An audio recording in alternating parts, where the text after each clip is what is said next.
de uma igreja, a Igreja Presbiteriana de Jardim Goiás, Goiânia, uma igreja que Deus nos deu o privilégio de plantar em 2008. Começamos um grupo com 6 pessoas. Semana passada nós comemoramos 7 anos de organização eclesiástica e estamos chegando a 270 membros. Hoje é uma das igrejas fortes de Goiânia, mas ano que vem estou indo para uma outra igreja para continuar. Minha esposa está comigo desde 1987. Nós começamos a namorar no dia 2 de maio de 1987. Tinha acabado de entrar no seminário. E a gente tentou se casar antes de eu terminar, não deu certo, uma igreja convidou e depois convidou. Aí eu disse, olha, não tenho coragem de casar com você antes de eu formar, você espera? Esse é o jeito, né? Está esperando até hoje, ele se casou comigo, a gente está perto de comemorar 30 anos de casados e 2 filhas. Meus irmãos, Deus tem me abençoado com 2 áreas do ministério lá no seminário de Goiânia, onde eu dou aula. Eu pensava que eu tinha dado aula para o Márcio Gleison alguns dias atrás, já tem 13 anos que ele está aqui, né? E mais 3 de bom jeito está lá. Ainda tem o Caetité eu conheço, eu passei por lá. Né? Então, olha o tanto que eu estou ficando velho. E aí, dirigir 1.332 km está mais fácil como era há 10 anos atrás. E eu dou 6 matérias no seminário, uma delas é homilética, que é a matéria que ensina os alunos a fazer o sermão.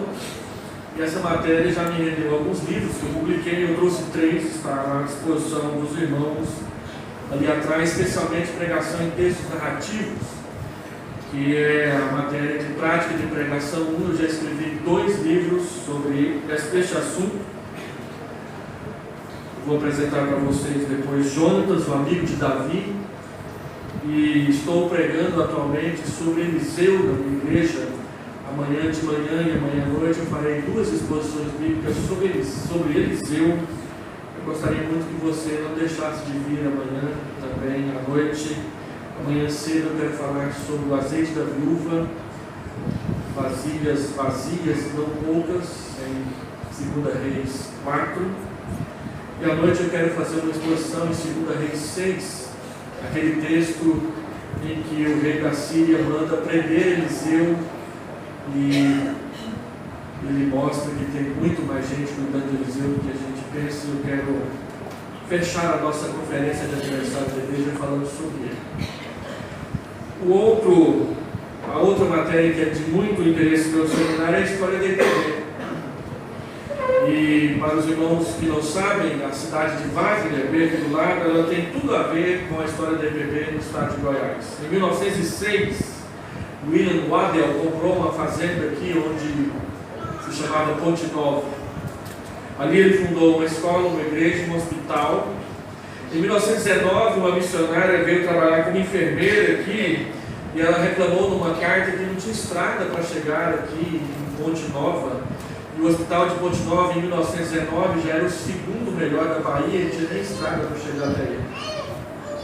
Em 1913, um pastor chamado Franklin Graham saiu de Ponte Nova com a incumbência de encontrar algumas fazendas no estado de Goiás e Mato Grosso para que fossem adquiridas, a fim de que escolas do mesmo jeito que foi fundada aqui em Ponte Nova fosse fundada também em Goiás e Mato Grosso. E em 1913 ele atravessou a cavalo Goiás. Ele comprou algumas propriedades, comprou a propriedade lá no Mato Grosso, onde funcionou durante muitos anos a escola Buritis, onde hoje é um hotel fazenda, mais ou menos, a caminho de Chapada dos Guimarães. Ele comprou em Jataí uma outra fazenda, onde hoje funciona o Instituto Samuel Gran, que é muito importante lá na nossa região sudeste de Goiás. Em 1934, o Dr. Donald Gordon veio para o Brasil. Ele passou um ano aqui em Ponte Nova, depois ele se mudou para Rio Verde, Goiás, e fundou o Hospital Gordon, que está lá até hoje. É um hospital que cuida dos missionários da APMT, a nossa agência missionária de missões transculturais. E ele comprou também uma propriedade em Planaltina, que que depois foi o local onde Brasília começou. Era para ser uma fazenda, não conseguiu comprar a fazenda, comprou um terreno na cidade, montou uma escola. Essa escola funcionou até 1945. Então, Ponte Nova, hoje Wagner, tem tudo a ver com Goiás. Uma das razões por que eu aceitei muito esse convite é porque segunda-feira eu quero dar uma passadinha lá para finalmente conhecer o hospital, a escola e a igreja, que tem tudo a ver com a história do meu estado, da Igreja Presbiteriana do Brasil do meu estado. Agora eu gostaria de expor para os irmãos 1 Timóteo, capítulo 1, versículo 12 a 17.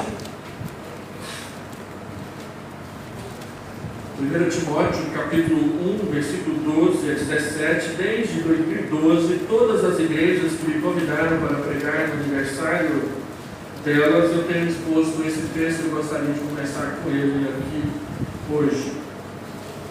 1 Timóteo 1, 12 a 17. Sou grato para com aquele que me fortaleceu, Cristo Jesus, nosso Senhor, que ele considerou fiel, designando-me para o ministério. A mim, que no outro tempo era blasfemo, perseguidor e insolente, mas obtive misericórdia, pois o fiz na ignorância, na incredulidade. Transbordou, porém, a graça de nosso Senhor com a fé e o amor que há em Cristo Jesus. Fiel é a palavra e digna de toda aceitação que Cristo Jesus veio ao mundo para salvar os pecadores, dos quais eu sou o principal. Mas por essa mesma razão me foi concedida misericórdia para que em mim, o principal, evidenciasse Jesus Cristo a sua completa longanimidade, e servisse eu de modelo a quantos hão de crer nele para a vida eterna. Assim, ao Rei eterno, imortal, invisível, Deus único, honra e glória pelos séculos dos séculos. Amém. Feche seus olhos. Peça ao Senhor Jesus que fale com você. Deus, nós queremos louvar muito o Teu nome pelos 31 anos de organização eclesiástica desta igreja. Queremos te louvar muito pelos missionários norte-americanos que andaram aqui há muitos anos atrás, plantaram igrejas, construíram escolas, falaram de Jesus para muitas pessoas, e essas pessoas conheceram, amaram, e as suas famílias hoje continuam vivendo e pregando o Evangelho nessa região. Queremos te louvar muito, Senhor Deus, porque o Senhor tem amado e visitado essa igreja na pessoa do seu pastor, do seu conselho, da sua junta diaconal, de cada membro que aqui congrega e frequenta. Nós queremos apresentar a Ti a nossa gratidão e a nossa alegria por poder ser alvos da Tua graça maravilhosa, alvos da Tua misericórdia que se renova a cada manhã, e alvos, Senhor Deus, dessa Sua longanimidade que não termina jamais. Agora pedimos que a luz do Teu Espírito venha sobre nós, ilumine a nossa alma, ilumine o nosso coração e fale conosco em nome de Jesus. Amém, Senhor Deus. Amém. Meus irmãos, o Evangelho do Senhor Jesus Cristo, ele é motivo de louvor na vida de todo aquele que por ele foi alcançado, e não foi diferente na vida do apóstolo Paulo.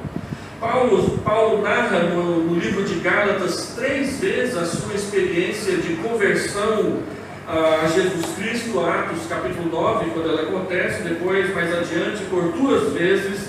Ele termina no capítulo 26 de Atos falando sobre quando o Senhor Jesus veio até ele. Depois ele conta a história disso novamente em Gálatas capítulo 1 e capítulo 2. E 27 anos depois, mais ou menos, ou 30 anos depois, ele conta pela última vez nessa carta que ele escreve a Timóteo, seu discípulo, e que se tornaria seu substituto na obra do Evangelho. Paulo escreve 1 Timóteo, ele está preso em Roma. Ele já está sendo levado para ser julgado por César. Se você ler 2 Timóteo, que é a segunda carta que ele escreve a Timóteo, ele escreve aquela carta depois do último julgamento, quando ele percebe que de fato o que virá depois é a sua própria morte. Então ele escreve essas 2 cartas como que testamentos e testemunhos de despedida daquele que ele discipulou, treinou, aquele que andou com ele vários anos da sua vida e que por ser mais jovem, por ter menos experiência e por ter alguns problemas de saúde e também ser tímido, ele precisa de conselhos do apóstolo Paulo, que tem bastante experiência. Um pastor amigo meu que tem 90 anos de idade, ele disse o seguinte: se você quer aprender a pastorear uma igreja, leia 1 Timóteo, porque Paulo, ele repassa com Timóteo tudo o que é necessário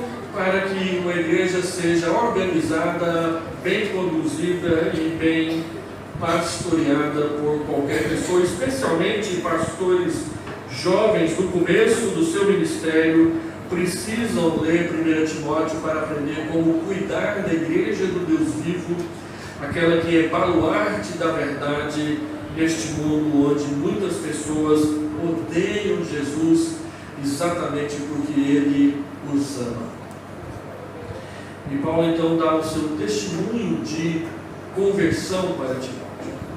E eu gostaria de repassar com os irmãos esse testemunho, tentando, de forma mais breve possível, responder a seguinte pergunta para uma igreja como a igreja de Utinga, que hoje faz aniversário. O que é que faz, ou o que é que pode manter vivo o fervor evangelístico de uma igreja? O que é que pode fazer com que uma igreja seja e continue sendo uma igreja fervorosa à medida em que os anos vão passando, em vez de ela se tornar uma igreja legalista, formal e fria, ela continue sendo uma igreja cheia do Espírito, plena da palavra de Deus e do seu testemunho, uma igreja fervorosa? O que é que pode manter vivo o fervor evangelístico de uma igreja? Paulo responde essa pergunta falando como que ele foi alcançado pelo Evangelho de Cristo. E eu gostaria de colocar na sua memória hoje 3 palavras desse texto, que todas as vezes que você o lesse outra vez, elas saltariam aqui no texto rapidamente diante dos seus olhos. A palavra misericórdia, a palavra graça e a palavra longanimidade. As 3 palavras são usadas pelo apóstolo Paulo aqui nesse texto. A palavra misericórdia, ela aparece 2 vezes. Paulo diz que o que pode manter vivo o fervor evangelístico de uma igreja é ela conhecer o Senhor e Salvador da sua vida, que é Jesus Cristo, pessoalmente. Não é o dinheiro da igreja, não é a história da igreja, não é o tamanho numérico da igreja, não é o carisma, a capacidade intelectual ou a capacidade de falar e pregar facilmente o sermão do seu pastor. O que pode manter vivo o fervor evangelístico de uma igreja é o quanto ela está comprometida com o seu Salvador desde o começo. Paulo diz que aquela experiência que ele teve com o Senhor Jesus na estrada de Damasco continuava queimando na sua vida, mesmo depois de terem passado os 30 anos de ministério. E ele diz por quê? Primeiro, ele diz que é por causa da misericórdia de Deus. O tema aqui desse pequeno parágrafo que nós lemos é a gratidão do apóstolo Paulo para com aquele que o fortaleceu, para aquele que salvou pela graça, para aquele que foi paciente com ele durante muitos anos da sua vida. Se você observa a primeira frase aí do versículo 12 desse texto, ele diz: eu sou grato para com aquele que me fortaleceu, Cristo Jesus. Mas se você ler o versículo anterior, na verdade, o parágrafo anterior, você verá quantas dificuldades o apóstolo Paulo enfrentou durante anos e anos pregando o Evangelho. Ele fala de pessoas transgressores, rebeldes, irreverentes, pecadores, ímpios, profanos, parricidas, aqueles que matam seus pais, matricidas, aqueles que matam as suas mães, homicidas, aqueles que matam qualquer um, impuros, sodomitas, pessoas que raptam os outros, mentirosos, perjuros, pessoas que se opõem a essa doutrina, tudo que ele pregou durante 30 anos. E ele diz que ele enfrentou essas pessoas, pregou o Evangelho para elas, vem dito, versículo 11, do qual eu fui encarregado. A palavra encarregado aqui no texto, ela tem o sentido de alguém que recebeu uma carga muito pesada para carregar.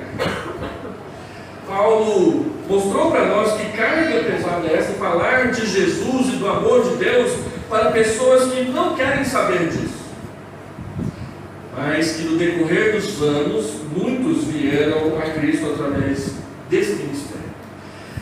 Pregar o Evangelho, falar de Jesus para as pessoas, não é uma tarefa fácil. Qualquer pessoa que disser para você que falar de Jesus é fácil, essa pessoa está enganada. Paulo diz: eu recebi o trabalho da pregação do Evangelho como um encargo, como uma carga pesada.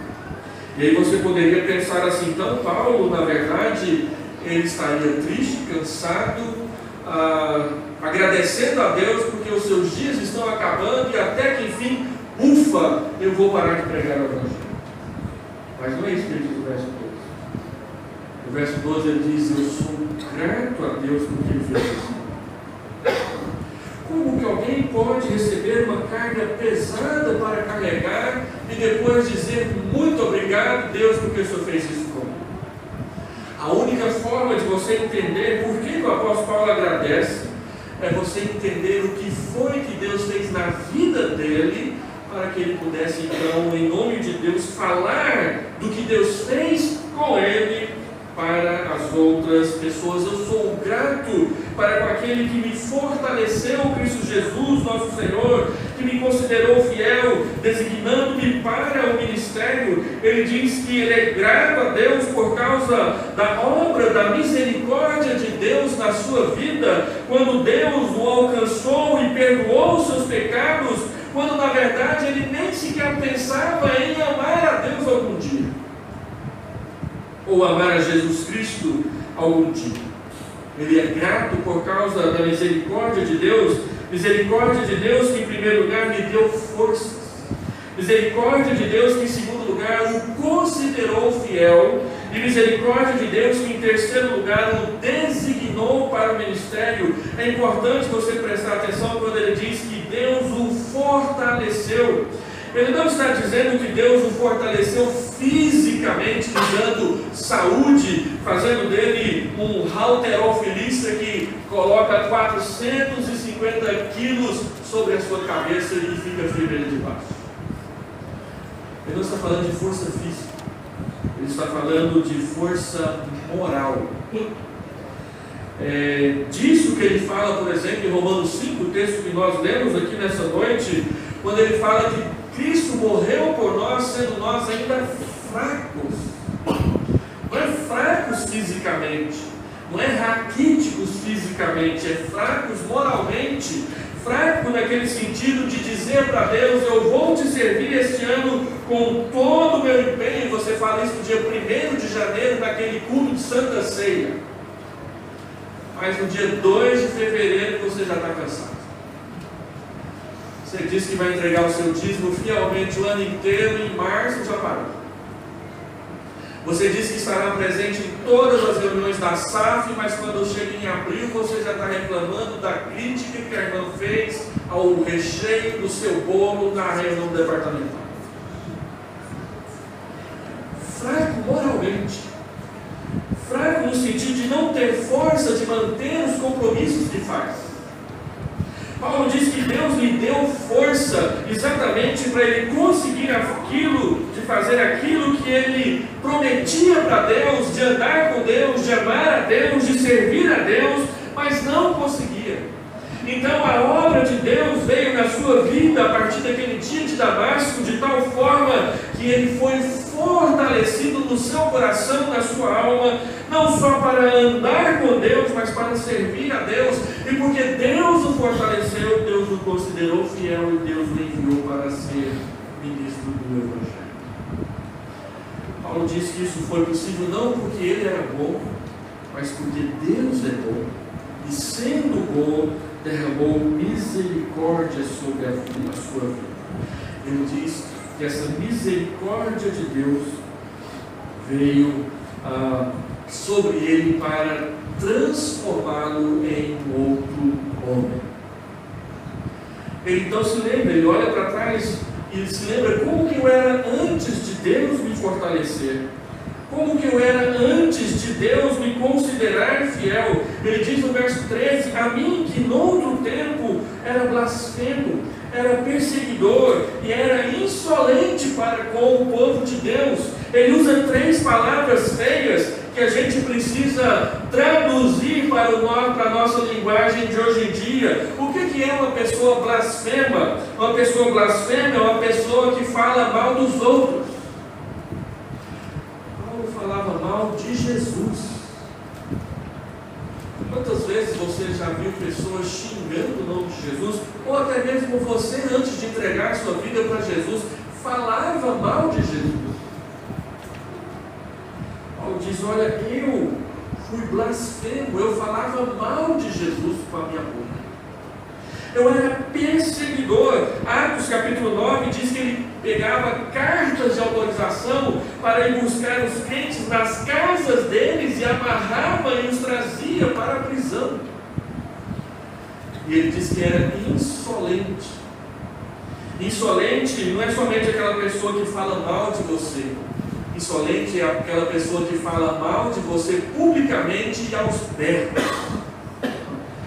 Insolente é aquela pessoa que pararia ali na porta da igreja, olharia aqui para dentro e aos berros começaria a xingar cada um de nós ali dentro. Esse é o insolente.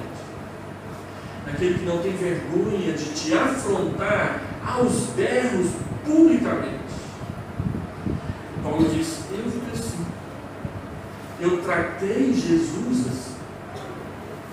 Eu o persegui, eu fui blasfemo, eu fui insolente, mas naquele dia, ali na estrada de Damasco, o Senhor Jesus veio até ele e perguntou: Saulo, Saulo, por que me persegue? Porque o que é pior na experiência de Paulo é que ele fez tudo isso não sendo uma pessoa ímpia ou pagã, ele era um judeu. Ele cria em Deus, ele cria na Bíblia, no Antigo Testamento. Ele esperava o Messias vir, mas ele não aceitava de jeito nenhum que o Messias viria para ser morto numa cruz pelos nossos pecados. Então o Senhor veio até ele e em misericórdia perdoou todos os seus pecados e o aceitou para si. O que é misericórdia? Misericórdia é Deus não dar o castigo que nós merecemos. Misericórdia é Deus não castigar aqueles que o desobedecem. Misericórdia é Deus não punir aqueles que falaram mal dele, que desonraram a sua palavra, que negaram aceitar a Jesus e ter compromisso com a sua palavra e o seu evangelho. Misericórdia é Deus suspender o castigo porque Ele não quer condenar. Ele tem prazer, não é no castigo, Ele tem prazer é na misericórdia, é no perdoar os pecados das pessoas. E Paulo diz que essa misericórdia o alcançou e essa misericórdia o transformou em um outro homem. A misericórdia de Deus se renova a cada manhã. Eu dou aula no seminário já faz 20 anos. E tem 6 anos que eu moro num determinado local lá em Goiânia. Então eu dou a primeira aula, eu sempre pedi para dar a primeira aula, eu saio de casa por volta das 6 horas e 40 minutos da manhã. Em Goiânia, quase que constantemente o sol nasce às 6h45, 10 para 7. E ele nasce exatamente na hora que eu estou virando a esquina à direita com o meu carro para ir para o seminário da aula. E só brilho bem em frente ao para-brisa do meu automóvel. Naquela hora, todas as terças-feiras e todas as quintas-feiras eu lembro que as misericórdias do Senhor se renovam a cada manhã. A palavra de Deus diz que elas não têm fim. Eu nunca entrei no estádio de futebol. Eu acho que eu sofro daquela lei de Murphy, que diz que quando alguma coisa ruim for acontecer, vai ser com você. Então eu nunca entrei no estádio porque eu acho que a arquibancada vai quebrar na hora que eu estiver lá de baixo. Que o meu time vai perder no dia que eu for assistir para ver se ele ganha. E que aquele camarada que não sabe o que faz com a cerveja e ele não bebeu, vai jogar nos outros lá embaixo e vai ser em cima de mim. Então eu não vou no estádio. Mas eu gosto de ver aquela multidão enchendo o Maracanã, o Mineirão, o Beira-Rio e até o Serra Dourada lá de Goiânia. É uma multidão. E a palavra de Deus fala nos Salmos que Deus derrama multidões da sua misericórdia sobre nós. Tem um monte de gente apinhado no estádio, 20 mil, 60 mil, 100 mil, Maracanã em 1974 coube 220 mil pessoas. Como é que conta uma por uma na saída? Como é que você conta as misericórdias de Deus sobre você? O pastor Márcio Glencio não foi aluno de um professor que nós tínhamos lá que se chamava Joel. Joel foi meu professor. Ele dava uma matéria que não existe mais, Estudo dos Problemas Brasileiros. E o professor Joel, ele tinha uma característica, ele puxava o verso quando ele terminava a frase. Então ele chegava lá para dar aula, e ele dava as 2 últimas aulas da sexta-feira, que era quando ele estava morrendo de vontade de ir embora para casa, e ele então chegava e falava assim: meus irmãos, vocês... E a gente quase dormia na aula dele. Mas todas as vezes que eu vejo um texto que fala que termina com essa, eu lembro do professor Joel. E aí eu comecei a observar melhor algumas palavras da Bíblia, porque várias vezes a expressão misericórdia aparece no plural, misericórdias. Deus não tem derramado só a misericórdia uma vez na sua vida, Ele tem derramado constantemente. Paulo diz: o que é que fortalece uma igreja para ela continuar fervorosa? É essa questão de Deus constantemente continuar derramando a sua misericórdia sobre nós. Segundo, ele fala da graça. Gratidão pela graça transbordante do Evangelho, versículo 14 até versículo 16. Ele diz que a graça de Deus transbordou, porém, a graça de nosso Senhor, com a fé e o amor que há em Cristo Jesus, que é a palavra digna de inteira aceitação, que Cristo veio ao mundo para salvar os pecadores, dos quais eu sou o principal. A graça que transborda a nosso favor. Algumas pessoas não gostam quando nós, calvinistas, falamos da graça irresistível. Porque algumas pessoas acham que nós podemos resistir à graça de Deus e não receber Jesus. Os calvinistas falam de uma graça irresistível. Quando nós falamos de uma graça irresistível, nós não estamos dizendo que as pessoas simplesmente não resistem a Deus. Nós estamos dizendo que elas não resistirão à graça de Deus para sempre. E que elas não podem vencer a graça de Deus quando Deus resolve derramá-la sobre a vida de quem Ele quer salvar. Então seria melhor nós falarmos de uma graça invencível.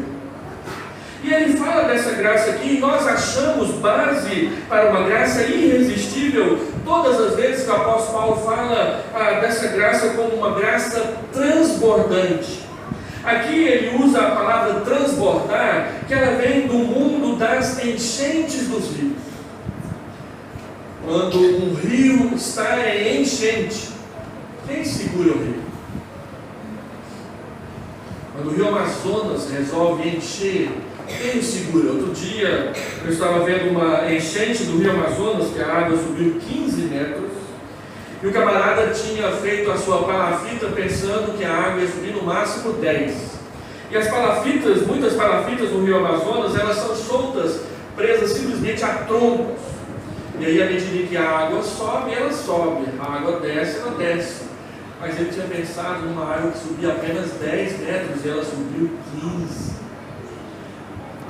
A casa saiu dos troncos e foi achada 15 quilômetros para baixo no rio Amazonas.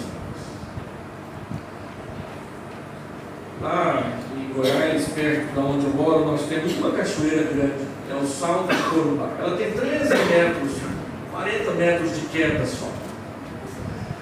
Mas você olha de longe, fica até com vergonha de falar do Salto de Corumbá para quem mora no Mato Grosso e tem aqueles quedas de 103 metros, 120 metros. O Salto de Corumbá é nada. Mas aí você desce para perto do rio. Chega perto do Salto de Corumbá.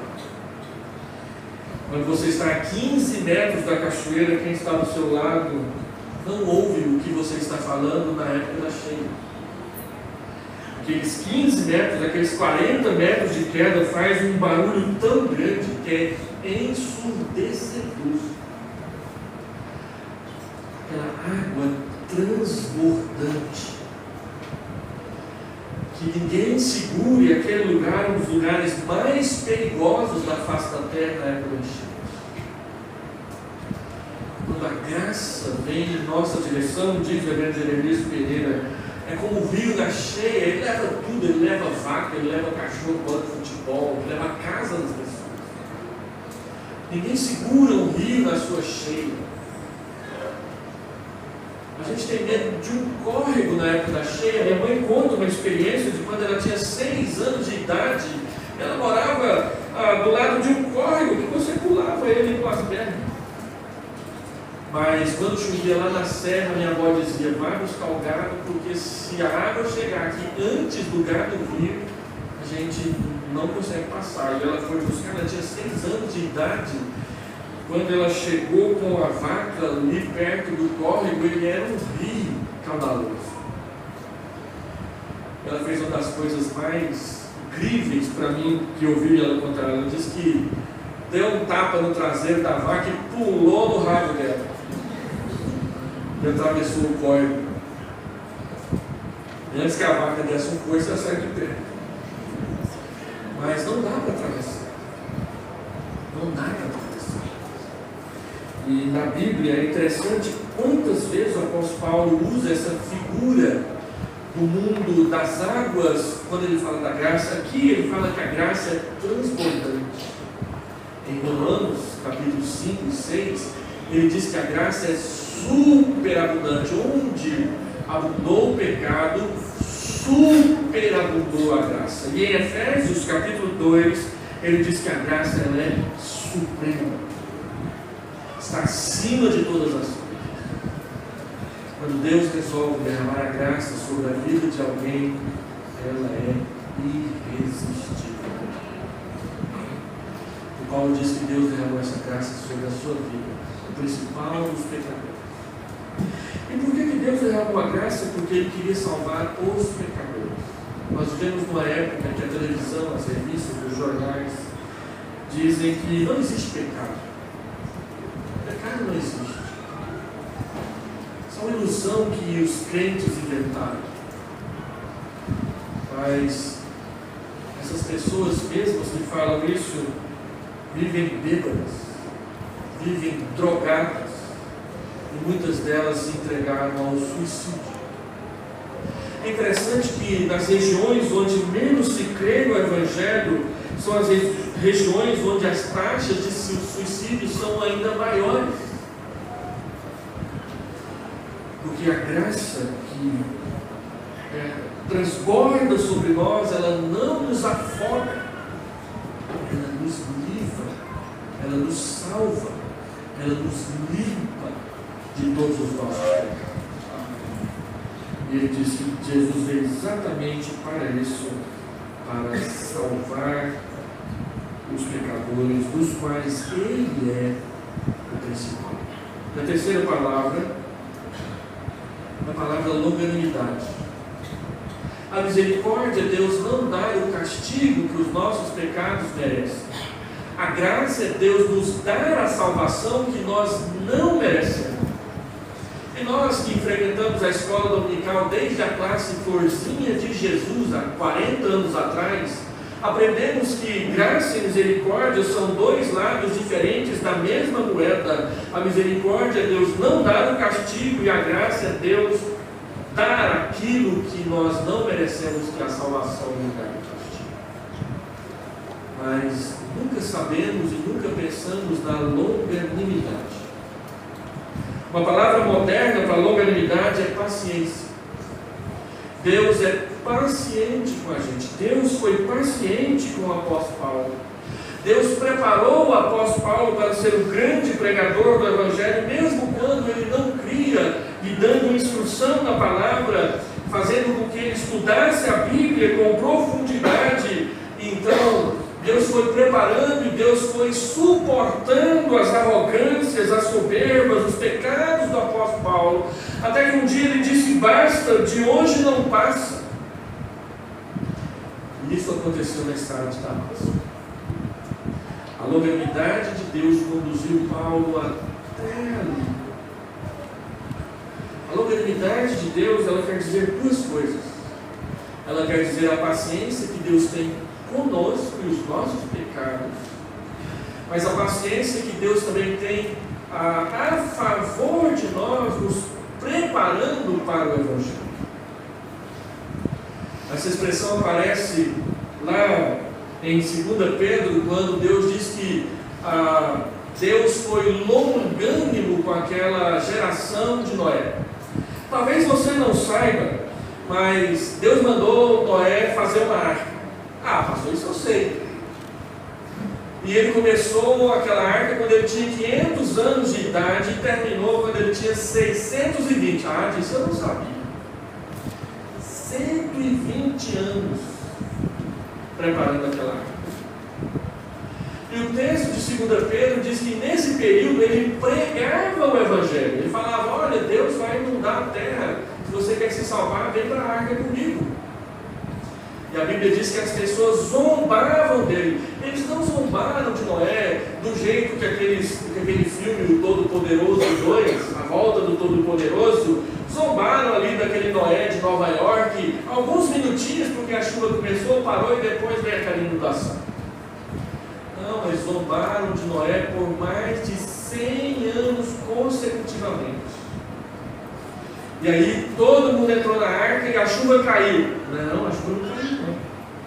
A Bíblia diz que quando Noé entrou na arca, Deus ainda esperou mais 7 dias. Noé ficou dentro da arca com a porta aberta 7 dias. Não foi igual naquele filme Noé lá, que ele ainda briga com o soldado na porta porque ele quer fechar e o outro não quer deixar ele. 7 dias. Por quê? 7 dias dentro da arca e lá fora todo mundo gozando na cara do Noé. A Bíblia diz que Deus esperou mais 7 dias porque Ele é longânimo. Então Ele fechou a arca. E o texto de 2 Pedro diz que era para que talvez alguém ainda se arrependesse e viesse. Deus ainda deu mais 7 dias. Ele espera encher a medida dos pecados. Ele esperou 400 anos para expulsar os cananeus diante de Josué. Ele disse para Abraão: eu não vou te levar para a terra agora, porque lá o cananeu ainda não encheu a medida do seu pecado. Quando encher, eu te levo para lá. 450 anos depois.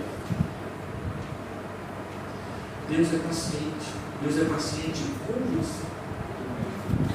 Deus não te trouxe aqui hoje, essa noite, à toa, para ouvir essa palavra.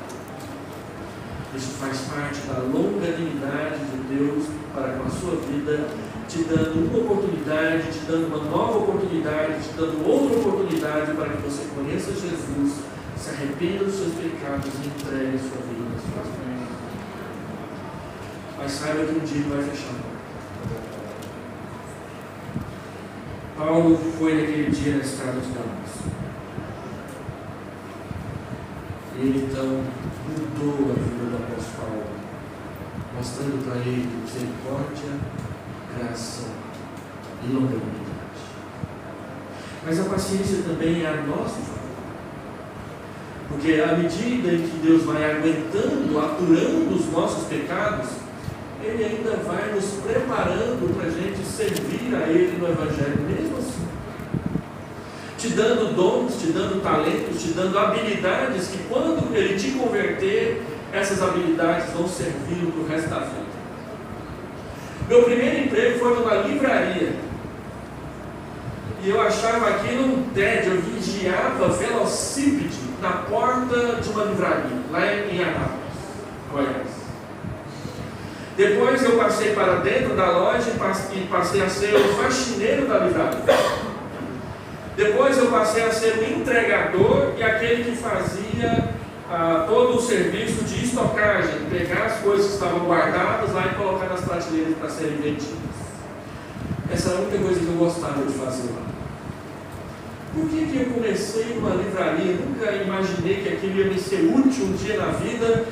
Isso foi em 1982. Mas quando chegou 2003, a primeira igreja presbiteriana de Goiânia começou um ministério novo chamado Encontro da Fé Reformada, que agora já está na 18ª edição. E eu estava lá na primeira. E aí nós queríamos vender livros para as pessoas a preços mais baixos, para que a fé reformada fosse mais conhecida na nossa região. Quem vai trabalhar na livraria?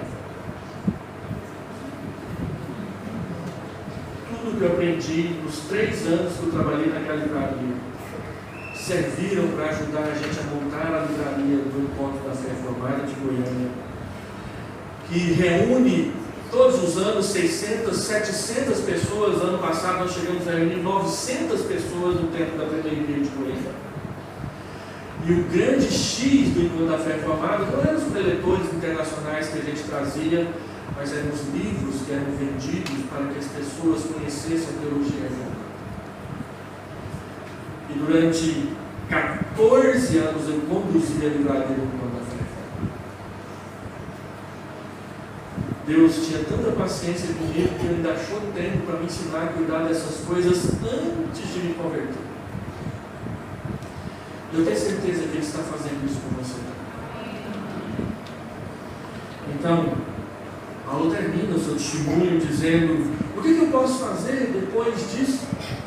Ao Rei eterno, Deus único, imortal, invisível, a Ele honra e glória para sempre. Eu sou grato a esse Deus que me separou, me fortaleceu, me considerou fiel, não fez caso de todos os pecados que eu cometi contra Ele, perdoou, derramou a sua graça sobre a minha vida pacientemente. O que é que pode manter vivo o fervor evangelístico de uma igreja? É você conhecer esse Deus. Não é um Deus de papel, não é um Deus doutrinário, é o Deus do Senhor Jesus. O Deus que de fato andou entre nós, o Deus que foi àquela cruz e não desceu de lá porque te amava, porque me amava, porque nos amava. Para que você viesse aqui hoje e ouvisse dele outra vez e tomasse uma decisão, se você ainda não tomou, de entregar a sua vida nas suas mãos. E aí você perceberá que o Evangelho não é um peso, o Evangelho não é uma tristeza, o Evangelho não é uma dificuldade, e que servir numa igreja como essa não é algo que dá trabalho demais, mas é algo que preenche o coração de gratidão, porque Deus não precisava de mim, não precisava de você, mas Ele nos trouxe. E eu quero trazer a você que ainda não veio. Não precisa de ninguém te pegar pelo laço, não precisa de ninguém te forçar a entrar no templo. Só precisa de você ouvir Jesus perguntar para você: salvo, chega a hora de você mudar de nome. Amém.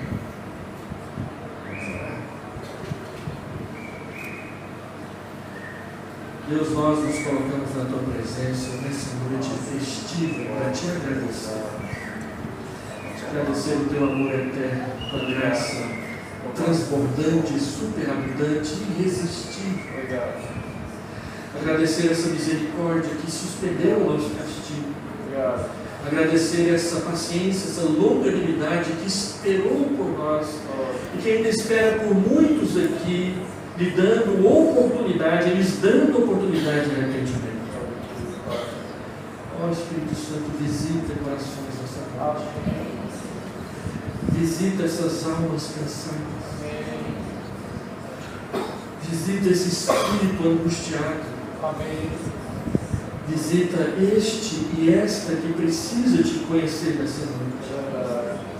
E muda o seu caminho, muda a sua vida, como o Senhor mudou e continua mudando a vida e o caminho de muita gente aqui nesse lugar.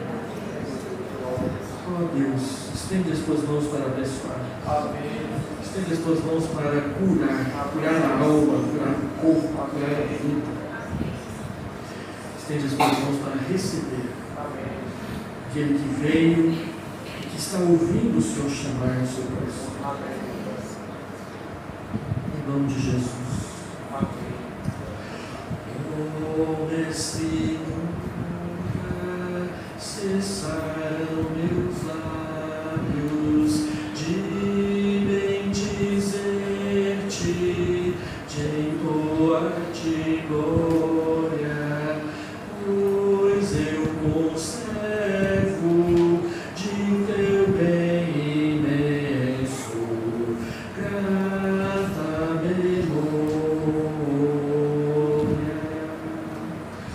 Quando perdido no val deste mundo, só me cercava nevoeiro escuro dos céus, providente raio, brilhante curo.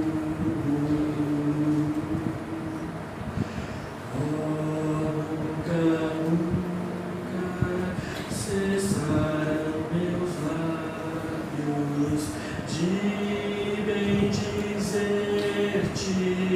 de entoar-te glória, pois eu conservo